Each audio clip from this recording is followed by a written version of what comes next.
लहानपणापासून खेळाची आवड असणारे प्रशिक्षक विशेषतः ॲथलेटिक्स आणि सायकलिंग सारख्या खेळामधून स्वतःला सिद्ध करत आपल्या व्यक्तिमत्वाचा एक वेगळा ठसा उमटवत खेळामध्ये यशाची चढती कमान ठेवणारे ॲथलेटिक्स आणि सायकलिंग प्रशिक्षक प्रशांत बामणे यांच्याशी आपण गेल्या 2 भागांपासून बातचीत करतो आहोत.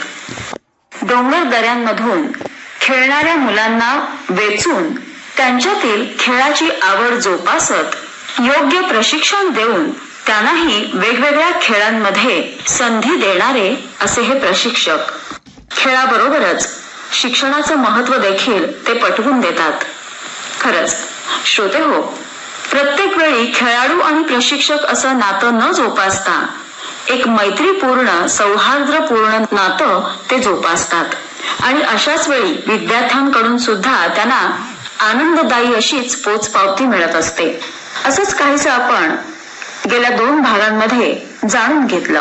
आजही आपण त्यांच्याकडून खेळाविषयी असणारे त्यांचे नियम किंवा खेळाडू म्हणून त्यांना घडवत असताना घेतलेली जबाबदारी, विद्यार्थ्यांचं भविष्य घडवण्यासाठी त्यांची चाललेली धडपड यांनी अशा बऱ्याच गोष्टींची चर्चा आजही आपण करणार आहोत. चला तर श्रोतेहो, ऐकूया ॲथलेटिक्स आणि सायकलिंग प्रशिक्षक प्रशांत बामणे यांच्याशी प्रेरणा साठे यांनी केलेली बातचीत.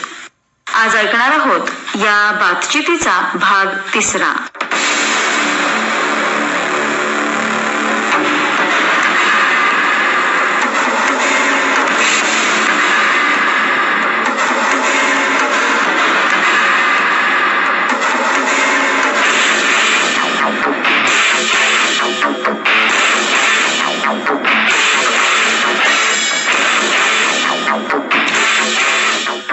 प्रॅक्टिस घेत असता पहाटे 5-5:30 पासून तुमचं काम सुरू होतं, ते 8:30 पर्यंत तिथं असतं. मग पुन्हा तुम्ही ऑफिस जॉईन करता आणि संध्याकाळी पुन्हा 6 नंतर तुमचं प्रॅक्टिस ग्राउंडला सुरू होतं. पण मग ग्राउंडला प्रॅक्टिस घेत असताना नेमकं तुमच्या प्रॅक्टिसचं स्वरूप कसं असतं? रनिंग फक्त की बाकी व्यायाम असतात? काय एका वेळेला मॅडम पोलीस भरतीचं प्रॅक्टिस इकडे चालू असते, ऍथलेटिक्सचं पण तिकडे चालू असते. म्हणजे त्यांना सांगत असते की तू आज हे करत, ह्या टायमिंग मध्ये एवढं मला पाहिजे, तो टाइम.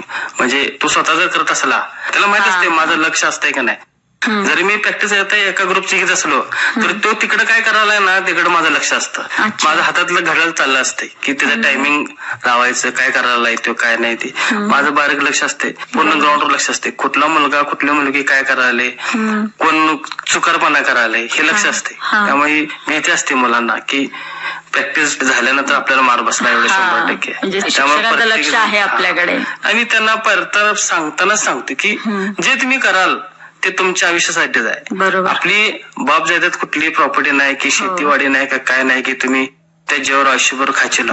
तुम्ही केला तर तुमच्या आयुष्यासाठी चांगला आहे. मेडल मिळवला, नोकरीला 5% तुम्हाला आरक्षण आहे. आज मेरिट तालिकेमध्ये शेवटचं सगळ्यात कमी मेरिट हे स्पोर्ट्स असतं. अभ्यास केला, एमपीएससी करा, यूपीएससी करा. स्पोर्ट्स कोट्यात आमच्यातली मुलगी PSI झाली. आता माझ्या मुलगीला पण मी आता SCB ला टाकलोय. भरपूर मार्ग आहेत. असं आहे की तुम्ही करा. आणि असं म्हणतात की सरकारी नोकरीच काय पाहिजे, पण परिस्थिती अशी आहे मुलांची, MRC चाकर मानण्याच्या मुलांना कोण असा पैसा नाही की डॉक्टर करायला. आज डॉक्टरीला जर तुम्ही गेला की 30-40 लाख रुपये पाहिजेत की मुलांना डॉक्टर व्हायला म्हणा, इंजिनियर व्हायला म्हणा.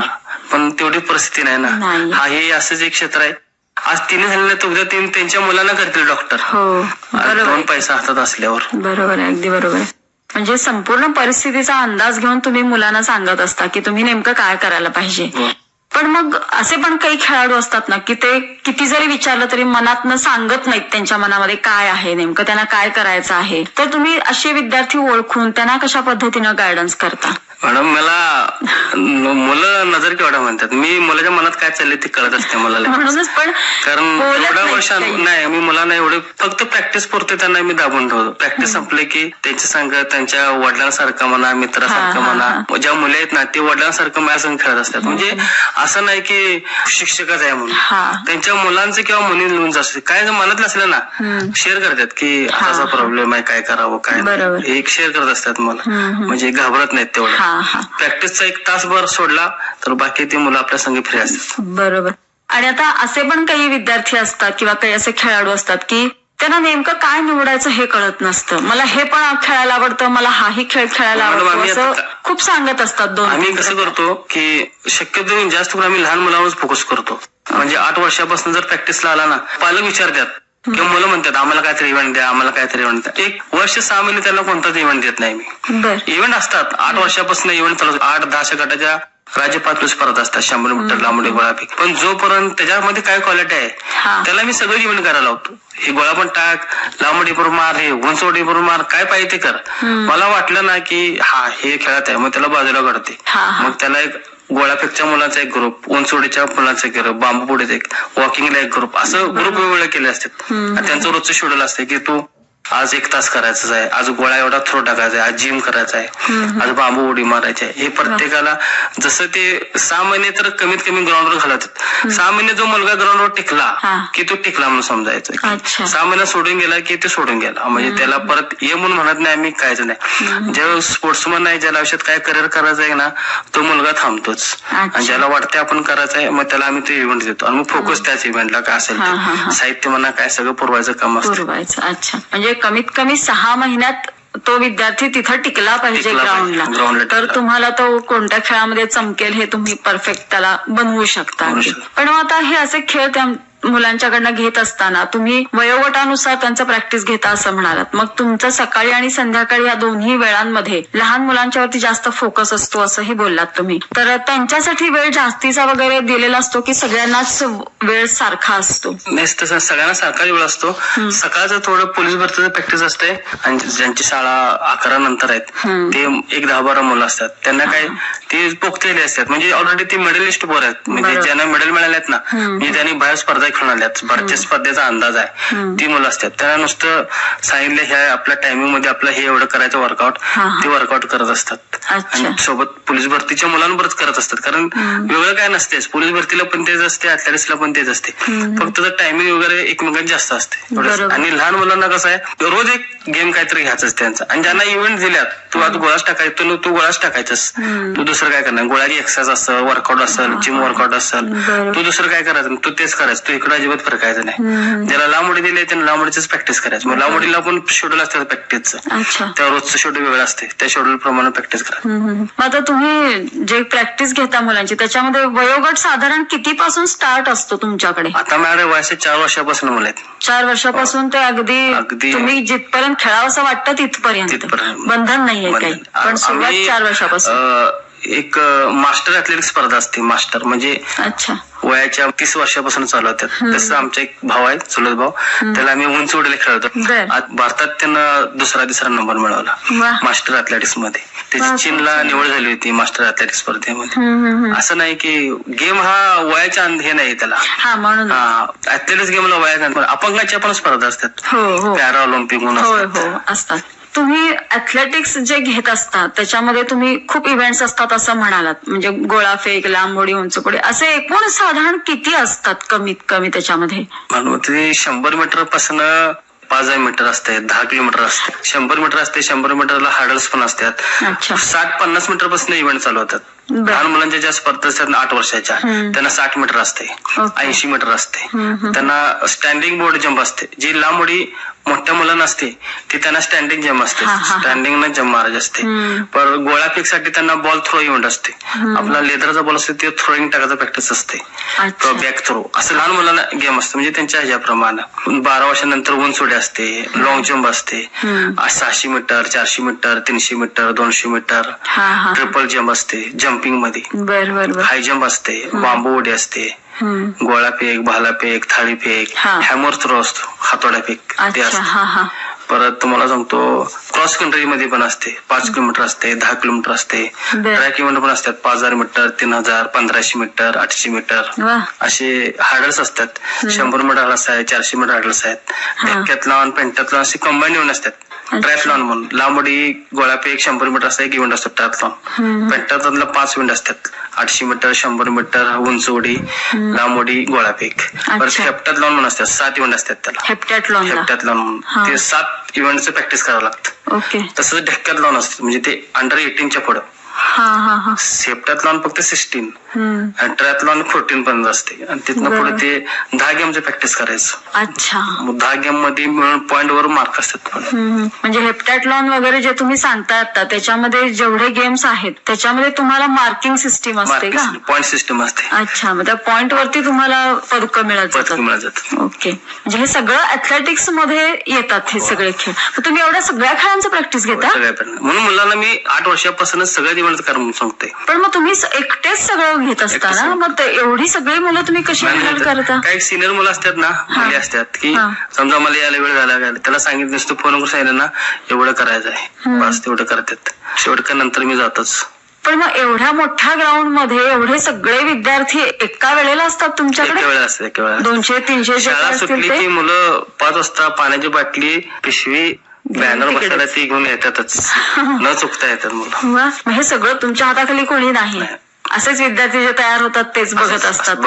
तेच बघत असतात. मग असं कधी तुम्हाला जाणवत नाही की बाबा अमुक ठिकाणी खूप गोंधळ चालू आहे विद्यार्थ्यांचा किंवा खेळायला म्हणून आले आणि नुसते गप्पाच मारत बसलेत? कारण एवढ्या सगळ्या इव्हेंटकडे आपण लक्ष द्यायचं म्हटल्यानंतर जी अशी मुलं करतात ना एकदा म्हणतात त्याला सांगतो तू येऊ नकोस म्हणतो द्या बस. अच्छा. कारण कसं आहे एका मुलामुळे दुसरा मुलगा खराब होतोय. बरोबर. आणि शक्यतो मॅडम तसं होत नाही. कारण कसं आहे येणारा माणूस 10 वेळा विचार करतो कारण हे आले की काय करा नाही.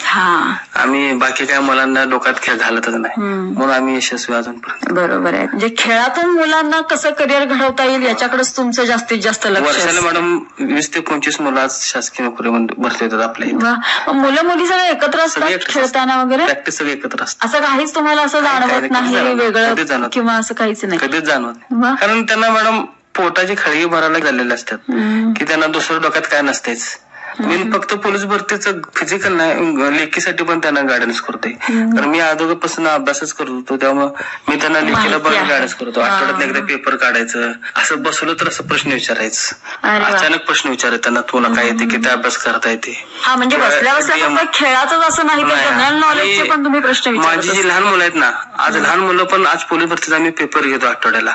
ती मुलं पण त्यांच्यापाशी बसतात आणि ते बघतात पेपर. हे आम्हाला आता शाळेतलेच आहेत. म्हणजे उदाहरण 6वीच्याच पुस्तकामध्ये अनेक मराठी व्याकरण म्हणा नागरिकशास्त्र तेच पोलीस भरतीला असते. दुसरं काही वेगळं नसते.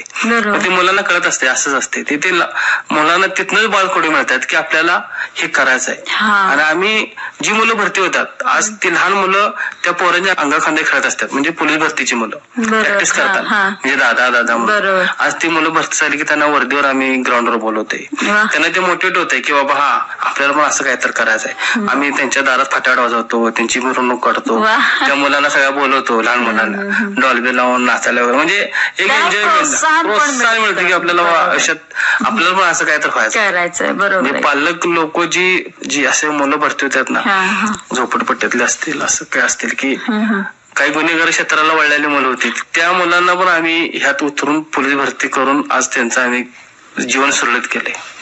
कारण मला तोच प्रश्न विचारायचा होता आता तुम्हाला की ओपन ग्राउंड असतं एकतर आणि ग्राउंड मध्ये हे ऍथलेटिक्सचे असंख्य प्रकार घेण्यासाठी तुम्ही एकमेव असता आणि हे सगळे विद्यार्थी असतात. कमीत कमी 200-300 विद्यार्थी तुमचे ग्राउंड वरती असतात. प्रत्येकाचा गट वेगळा असतो. पण ह्याच्यामध्ये असे काही सगळेच असं नसतात की मी खेळण्यासाठी चालू आहे. काही मस्ती करण्यासाठी पण आलेले असतात. काही टाइमपास म्हणून पण आलेले असतात. असे बरोबर विद्यार्थी निवडून त्यांना मार्गाला लावणं पण हे तुमच्यासमोर चॅलेंजिंग आहे. 1-2 वेळा बघायचं असते त्यांच्याकडे आणि लहान मुलांना सवय असते. बरोबर. काय खोड्या केल्या लगेच आली सांगतात निरागस असतात. असं असं केलं हे ना असं केलं हे ना पाणी मारलं अंग असं काय तर आगोपणा केलेलं असतं ते सांगत असतात. किंवा एखादा मुलगा बाहेर जर काय तर आगोपणा केला म्हणजे ग्राउंड सोडून कुठं पानपट्टी उभा राहायला लगेच बातमी पोचते मला की हा मुलगा असाच आगोपणा केलाय म्हणून.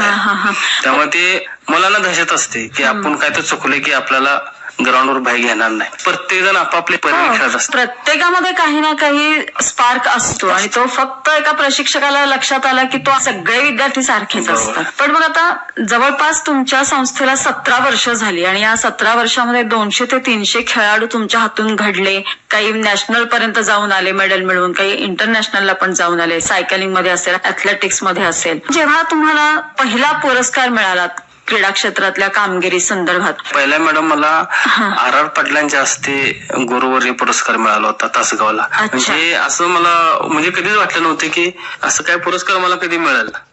काय माहिती त्यांनी कुठून माझी माहिती गोळा केली असं त्यांनी, आणि मला त्यांचा कॉल आला होता की तुम्हाला आम्ही क्रीडा प्रशिक्षक मार्गदर्शक म्हणून पुरस्कार घोषित केला म्हणून. तेव्हा एकदम आश्चर्यचकित झालो होतो मी, म्हणजे असं झालं. त्यानंतर मग मी वसंतदादा क्रीडा पुरस्कार मिळाला 2011. पण तो जो पहिला पुरस्कार तुम्हाला मिळाला होता, जे तुमच्या ध्यानीमनी नसताना अचानक फोन येणं की तुम्हाला पुरस्कार जाहीर झालेला आहे, आणि तो प्रत्यक्षात ज्या वेळेला तुम्ही घेण्यासाठी गेलात त्यावेळेला तुमच्या कुटुंबातल्या व्यक्तींच्या भावना कशा होत्या, किंवा तुम्हाला नेमकं काय वाटत होतं त्यावेळेला?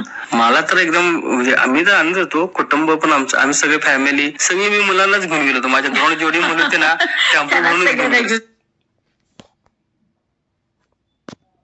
मेडल मिळवून दिल्यात. आज त्यांच्यामुळे माझं नाव होतं. म्हणजे मी जरी कोचिंग केलं असलं तरी त्यांच्यामुळं पेपरला कधी पेपरला नाव येणं म्हणजे त्या टायमाला जग नव्हतं. कारण एखाद्या व्यक्तीचा ते पेपरला बातमी आणि मी लेख होतो कसं त्या टायमाला. आता जेव्हा तुम्ही तुमच्या ग्राउंडवरच्या सगळ्या विद्यार्थ्यांना घेऊन जातात, खेळासाठी तर जाता पण पुरस्कारासाठी सुद्धा जातात, त्यावेळेला मग तुमची मुलगी, तुमचा मुलगा किंवा घरचे तुमचे मेंबर्स असं कधी म्हणत नाहीत का की आमच्यासाठी पण थोडा वेळ देत चला, असं कधी होत नाही? खरोखर तसं म्हणजे परिस्थिती आहेच. ते कसं आहे, पहिल्यापासून घरच्या सारखंच आहे, त्यामुळे ते जावं लागतंय. तर काही जणांचा प्रॅक्टिसला वेळ होतो ना, बरोबर, शिकवस्तोपर्यंत 8, 8:30, 9 वाजतात. कधी कधी घरात पण बघितलं नसते की एवढं वाजल्यात, मग घरात फोन होते. त्या गोष्टी सवय झालेली असते. पण ते काय तेवढा पुरतं असतंय, शेवट मग परत आहे ते चालूच.